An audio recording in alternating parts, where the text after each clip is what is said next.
आज चाहिँ हाम्रो गाउँमा आज हैन हिजोदेखि खुब पानी परिरहेको छ। अनि हामी चाहिँ अहिले यहाँ बोडी फार्ममा काम गरिरहेका छौँ। हाम्रो बोडी टिप्ने बेला भइसकेको हुनाले अनि यो टिपेन भने छिपिन्छ अनि छिपेपछि बजारमा बिक्री हुँदैन। त्यही भएर पानी परे नि घाम लाग्यो नि काम त गर्नै पर्यो हैन साथीहरू। त्यही भएर आज पानी परिरहेछ तै पनि हामी यता बोडी टिप्ने काम गरिरहेको छौँ। अनि म चाहिँ त्यहाँ मेरो काम चाहिँ जोख्ने छ, बोडी यहाँबाट लाने अनि जोख्ने अनि बाँध्ने। अनि एकजना चाहिँ मेरो मिसेस यहाँ चाहिँ बोडी टिपिरहनु भएको छ। यस्तै छ हाम्रो काम। किसानको दुःख यस्तै हो, घाम पानी नभनिकन हामी चाहिँ काम गरिरहेको छौँ।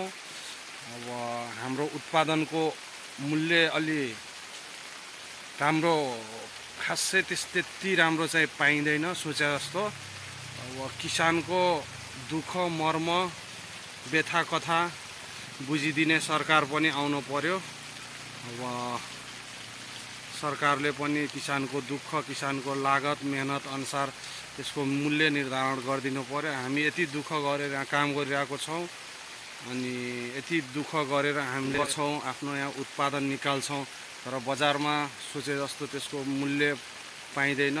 एउटा गुनासो चाहिँ त्यही छ हामी किसानको। अब सरकारले पनि किसानको मर्म बुझिदिनु पर्यो। आज भोलि चाहिँ यो ओरेन्ज कलरको कुर्ता एकदम ट्रेन्डिङमा भाइरल छ, तर मेरो बुढी चाहिँ यो कलरको ओरेन्ज कलरको रेनकोट लगाएर बोडी टिपिरहेछ। के गर्नु, यस्तै हो जिन्दगानी। पानी परिरहेछ, काम त गर्नै पर्यो। अनि यो चाहिँ हाम्रो बोडीको बारी, एउटा चाहिँ बाटो अनि यहाँ चाहिँ बोडी फार्म। अनि यस्तै छ, पानी परिरहेछ, रोकिने नाम छैन। हाम्रो चाहिँ काम फेरि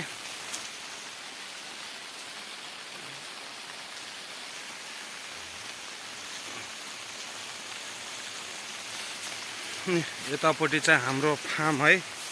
अघि चाहिँ म भित्र थिएँ, भित्रबाट चाहिँ भिडियो बनाइरहेको थिएँ। अहिले यतापट्टि चाहिँ बाहिर आएको छु।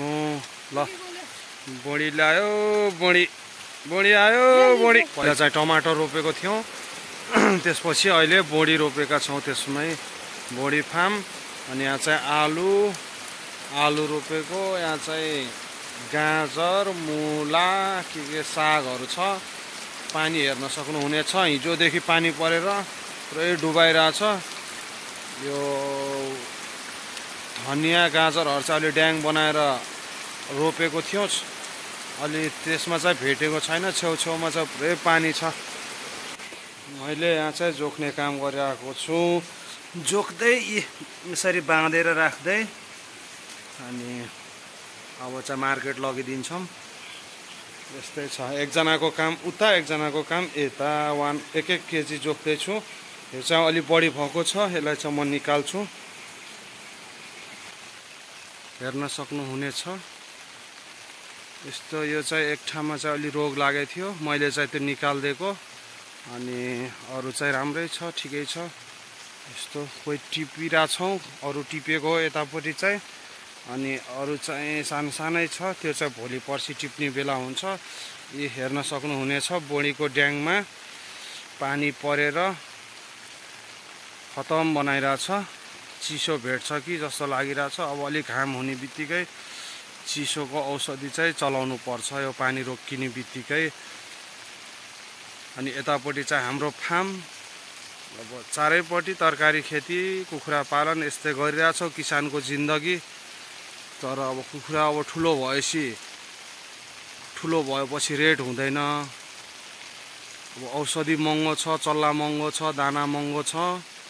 अब खोइ सरकारले पनि त्यतातिर पनि ध्यान आकर्षण गर्नु पर्यो। हेर्न सक्नुहुनेछ पानी पर्दा पनि रेनकोट लगाएर बोडी टिप्दै। यस्तै छ किसानको जिन्दगी, दुःखमय सरकारले पनि अब किसानको मेहनतको फल राम्रो पाउने गरी बुझिदिनु पर्यो। उत्पादनको राम्रो रेट लगाइदिनु पर्यो। यो चाहिँ हाम्रो तन्ने बोडी भन्छ, लामो खालको हुन्छ। हेर्न सक्नुहुनेछ कति लामो छ बोडी। यति चाहिँ 1 केजी हो। मैले जोखेर यहाँ जोखेर त्यो 1 केजी बनाएर अब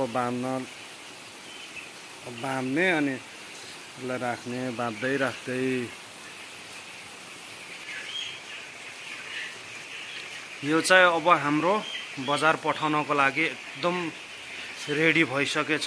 जोखेर सबै बाँधेर एकदम पुरै रेडी छ। अब यसलाई हामी बजार लान्छौँ।